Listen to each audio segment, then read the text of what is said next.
What's up, everyone? Welcome back. I think today I'm going to open up everything on the first two pages and just cut out what I'm not able to help with. That way, maybe this one will be a little bit more useful and maybe not so long. Okay, so looks like this one says group columns and add a column with increasing number. For testing, I currently have the following array being produced from Powershell, and it works as expected with these results.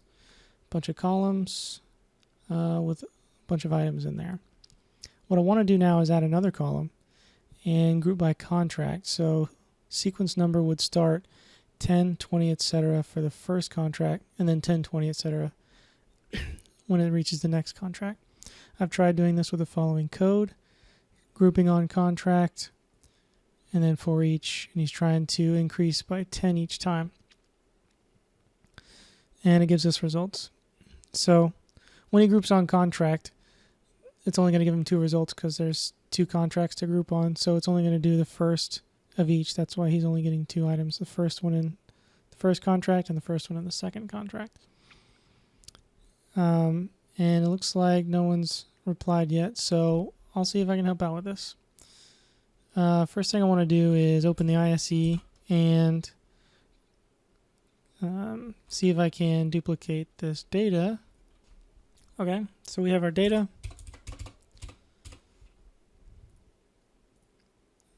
And we want to add another column. So we'll group on contract.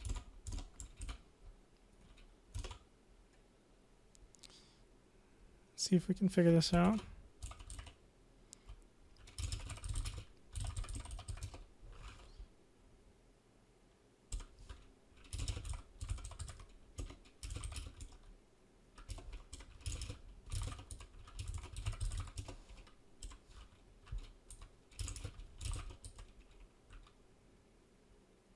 Yeah, I think we can do this.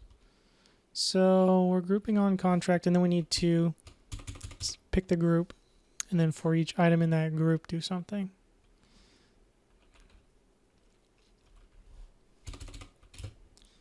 For each group on contract, and then for each contract, get all the items. And then for each item in the group, we're going to say,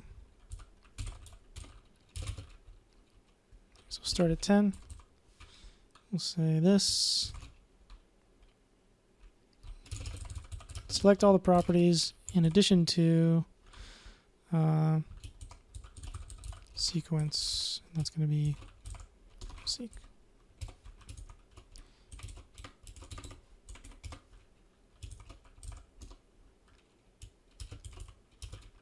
There, that should do it. And we'll just make that equal to results. And we'll say results 15. Okay, I think that might be what he wants. So you get a sequence up by 10 for each item, 10, 20, 30, 40, 50, 60, 70, 80, 90, etc. And it restarts on the next contract. So the way this works is takes this CSV data and it groups on contract, which will give us this. Two groups for each, one for each contract. And for each of those,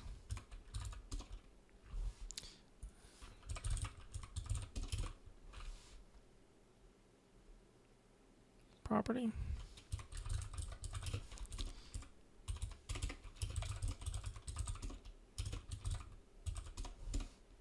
For each of those. So there's only two of them in this case. But for each of these two, every time it goes in, it's going to start the sequence at 10. And then for each item in the group, it will increase by 10 and add another column. Let me just replace this as well. For each object, process, Select object, property.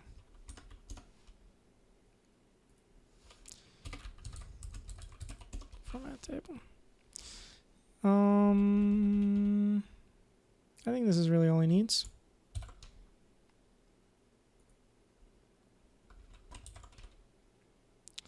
And his variable is itm.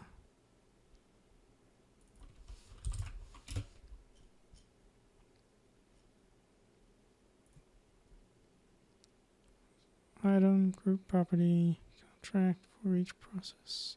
Sequence is 10, this dot group. Select everything and the sequence. Increase by 10. That should do it. Alright. This guy wants to replicate share security to a new share. And it looks like he's got something that works. Where he's getting the share access for each user for full access. Getting it again for change access. And getting it once more for read access. And then finally creating the new share, granting full change and read access. What he says here, it seems less elegant than he would expect. What we can do instead of running this command 3 separate times is just run it once, save it to a variable, and use that in the results down here. So that would look something like this.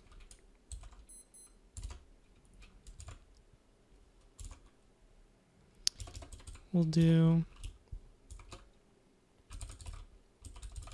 share access equals, and then just get everything. And then we'll say user full equals share access, where access right equals full.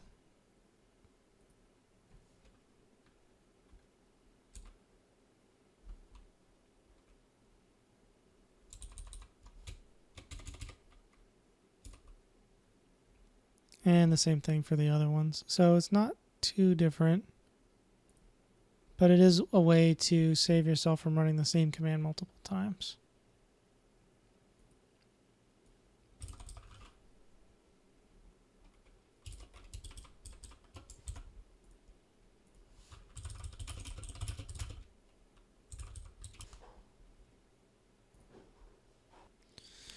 All right. Question about exporting output from multiple loops to CSV. So he's getting all the groups for each of them. He's getting all the group members and trying to export certain properties to a CSV. Somebody's got him a good way there. Got an error and they corrected it. And it looks like he's got it most of the way, but he says group name is blank in the output. So let's take a look at this.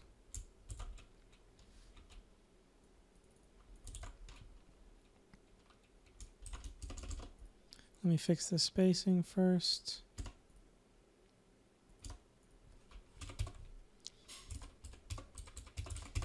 Okay. So getting all the groups. For each group, he has group name here, and then he's using a PS custom object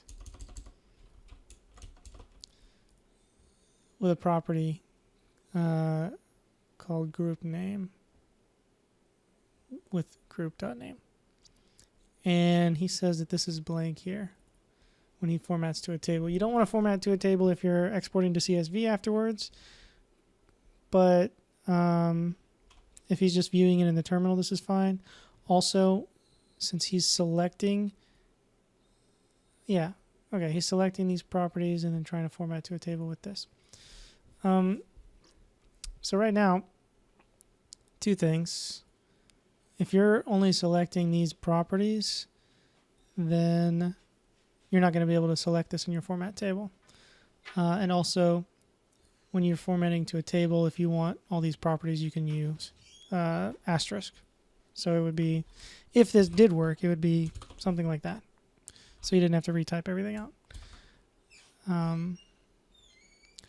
But if we want this to work like he's expecting, we could just say he wants group name here.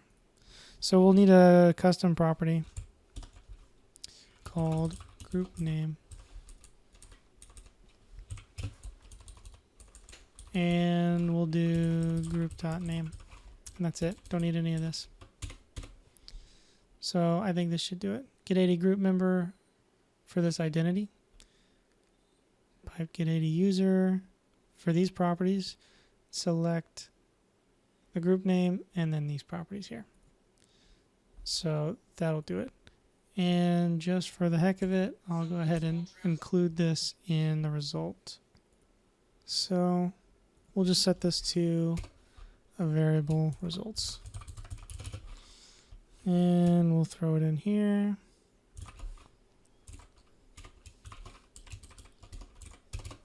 Okay. And then we can, if he wants to, he can say results pipe ft or format table. And if you wanted to export to a CSV, it would be results pipe export CSV.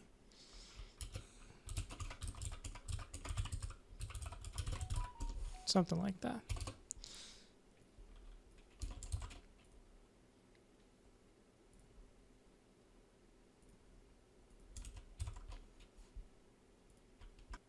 Okay. So this guy has a question. Peek next object in for each object.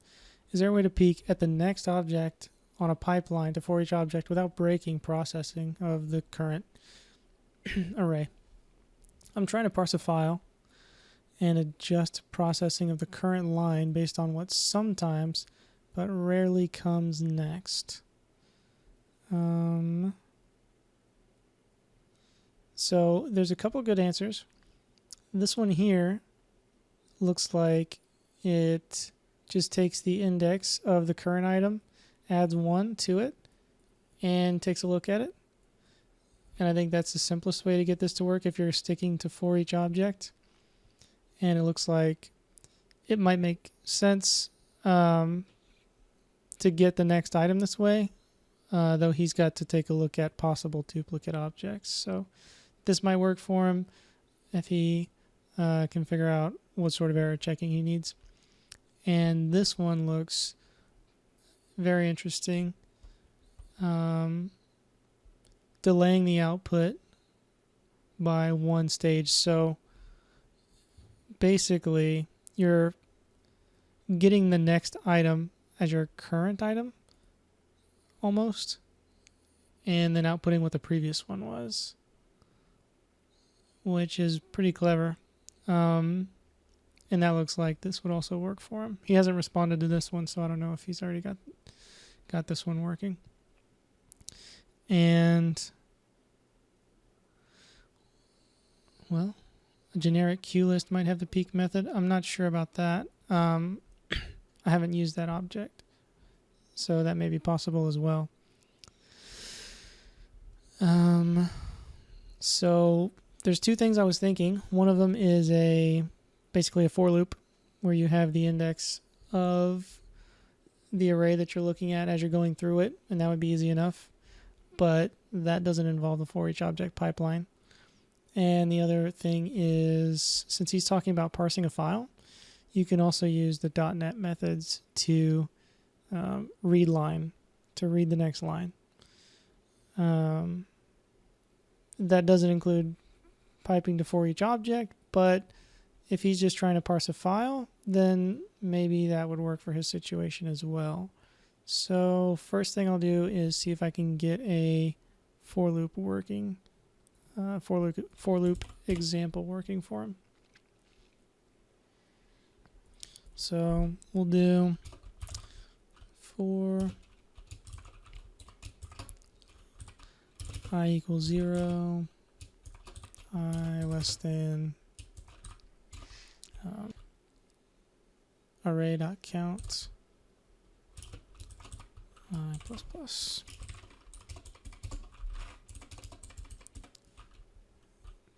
And we'll say current object is array at I, and next this item. We'll do this item. Next item. I plus 1.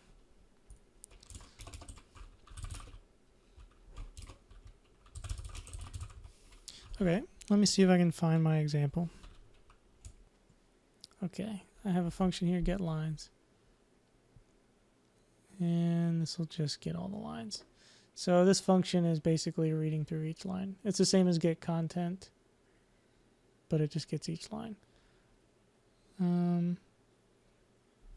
But if you wanted to do it one line at a time, you could just break this down.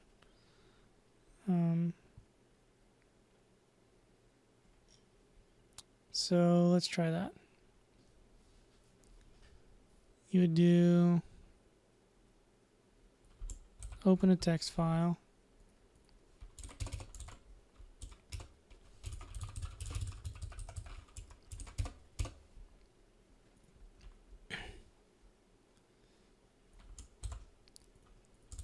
And while the stream is still open, you can read the next line. But how would he read? How would we know when to close it? If not end of stream. I'd need to know more about his example. Let's see if we can come up with an example of our own. Okay. So what we want to do is read this file and just add ASDF as next. That works for me. So we'll load it in here. Let's run this line. That's the path. Let's open the file. And we'll say... Okay, that was confusing, but I think I finally got it. So this is the path to our file. And we open it up. And then for the very first line, we say this line. And then while we're not at the end of the file, next line is going to be the next line. And if it matches ASDF, then this line, meaning a first one, we're going to append our text to it. And no matter what, and otherwise do nothing. So we don't need to write this, but else no change. And then we're going to write this line out to the console. And in this case, it's going to be our first line of the text file with our changes. And then after that, this line variable becomes what we just read in here. So it's going to become ASDF. So that's going to be our line 2. And the next line is going to be the one after that, because we've only read it once here. And same thing. If it matches, which it won't, then no change, put it out, and our current variable becomes whatever we just read. So if we run all this, we get that. So now, if we want to do some more testing, we just add ASDF here, save it. Oh, it's currently being used by Powershell, so I can't save it. Well, it looks like PowerShell's using it, and even though I closed the stream, I can't save it, so I'm going to just create a new file. And we'll change that here. And we'll run it again. And it looks like it worked here as well. So what if we do this?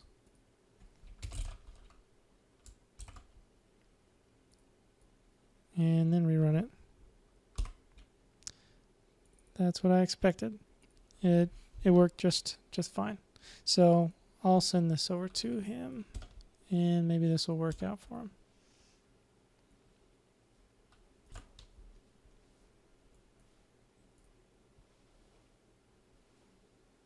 Here's a post of somebody sharing their good experience with the book Learn PowerShell in a month of lunches, which is awesome because that's the book I read to get through PowerShell and learn a ton about it. 4th edition is coming out, it looks like. and a bunch of people sharing their success stories reading that book. So that's a good one. Looks like this one is asking about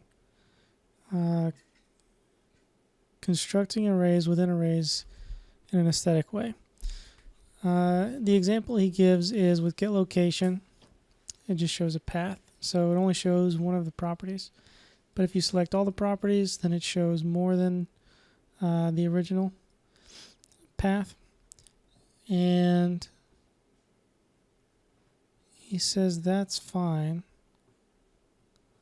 But what he's stuck on is when you select drive like this,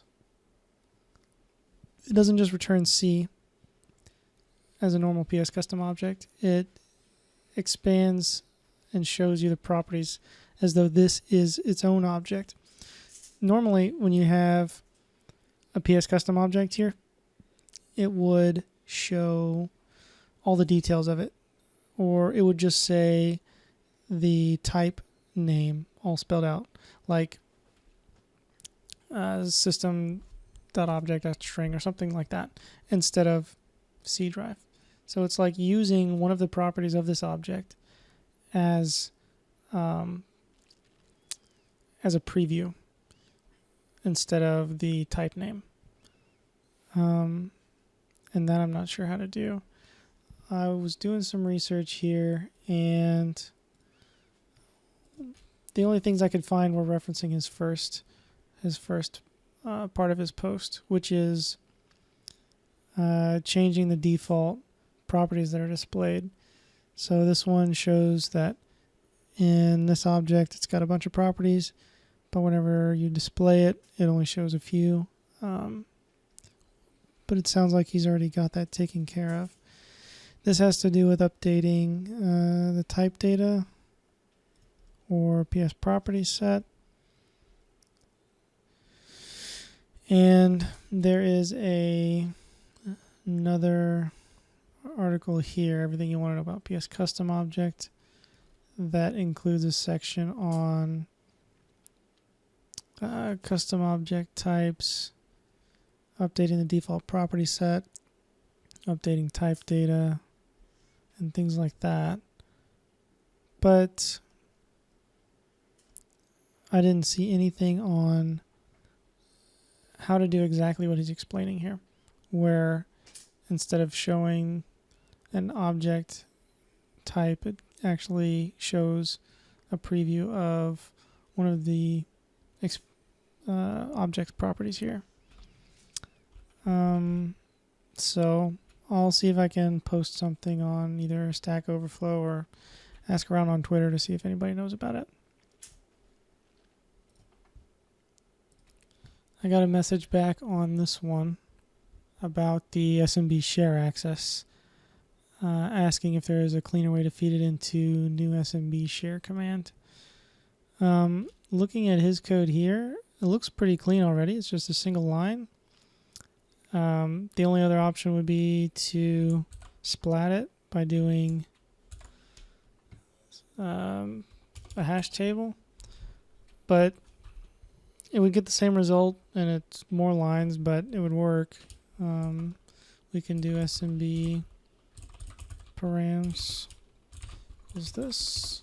We say name equals test. We're just rewriting the arguments and the properties, or parameters and arguments that go in with them. Test path equals this.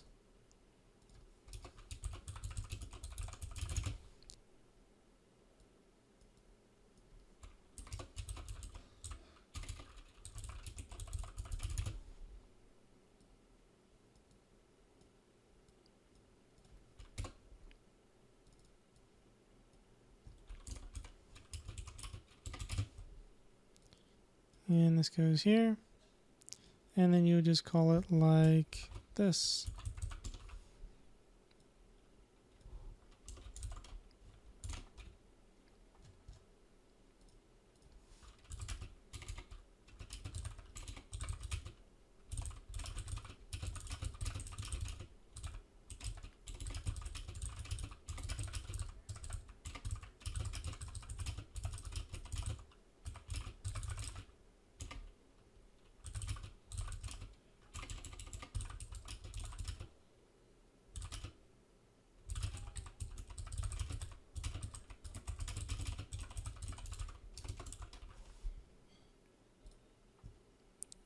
there we have it.